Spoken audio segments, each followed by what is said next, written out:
busuk di bagian tanamannya. Nah, bagian apa sih yang membusuk dan bagaimana cara mengatasinya? Lalu apa sih penyebabnya tanaman saya ini hingga bisa menjadi busuk? Nah, ikutin terus video ini sampai selesai guys, oke?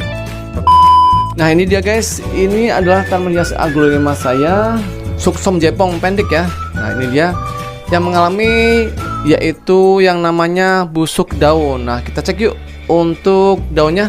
Nah, lihat guys, kalau teman-teman perhatikan di bagian bawah ini adalah daun yang mengalami busuk ya. Nah, lihat ini loyo, warnanya menguning, lama-lama ini akan mengering ya dan mati. Lalu bagian ini juga ada yang mulai layu. Lalu sudah ya, ini baru 2 daun. Dan kalau kita tidak kasih pengobatan atau diberikan solusi, ini bisa merembet sampai ke atas ya. Misalnya ini daun paling bawah membusuk, nanti bisa merembet ke bagian atas dan lama-lama akan busuk semua. Nah, sebelum itu terjadi, saya akan memberikan solusi di video kali ini guys. Seperti halnya yang satu lagi nih. Nah, ini ya. Ini masih anakan tapi ada satu daun yang busuk. Nah, lihat. Nah, ini dia guys.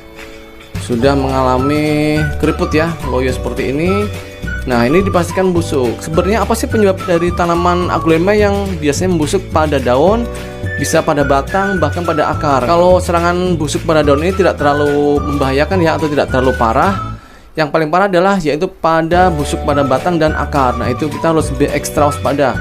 Nah, sebelum kita bahas lebih jauh lagi, yaitu penyebab dari tanaman aglonema yang membusuk pada bagian batang atau akar dan daunnya adalah, pertama adalah keseringan disiram. Buat teman-teman nih yang punya tanaman aglonema, jangan sering disiram ya. Jadi media tanam, gunakan media tanam poros, yaitu dari andam pakis seperti ini nih. Nah, ini dia. Andam pakis ini sangatlah poros sekali, jadi sangat cocok untuk dijadikan media tanam aglonema. Bisa dimix dengan pupuk kandang, misalkan pupuk sapi atau pupuk kambing ya. Dimix menjadi 1:1, dicampur kemudian dijadikan sebagai media tanam. Aglonema itu ditaruh di tempat yang terang tapi tidak karena sinar matahari langsung. Nah, itu posisinya paling tepat. Nah, dalam kondisi yang seperti itu kita bisa menyiramnya yaitu seminggu 2 kali. Dalam kondisi musim hujan kita bisa menyiramnya seminggu sekali sampai 2 minggu sekali. Jadi tergantung kondisi ya, kondisi cuaca juga. Kalau musim kemarau kita bisa menyiramnya seminggu 2 kali. Pada saat musim penghujan kita bisa menyiramnya seminggu 2 kali sampai 2 minggu sekali.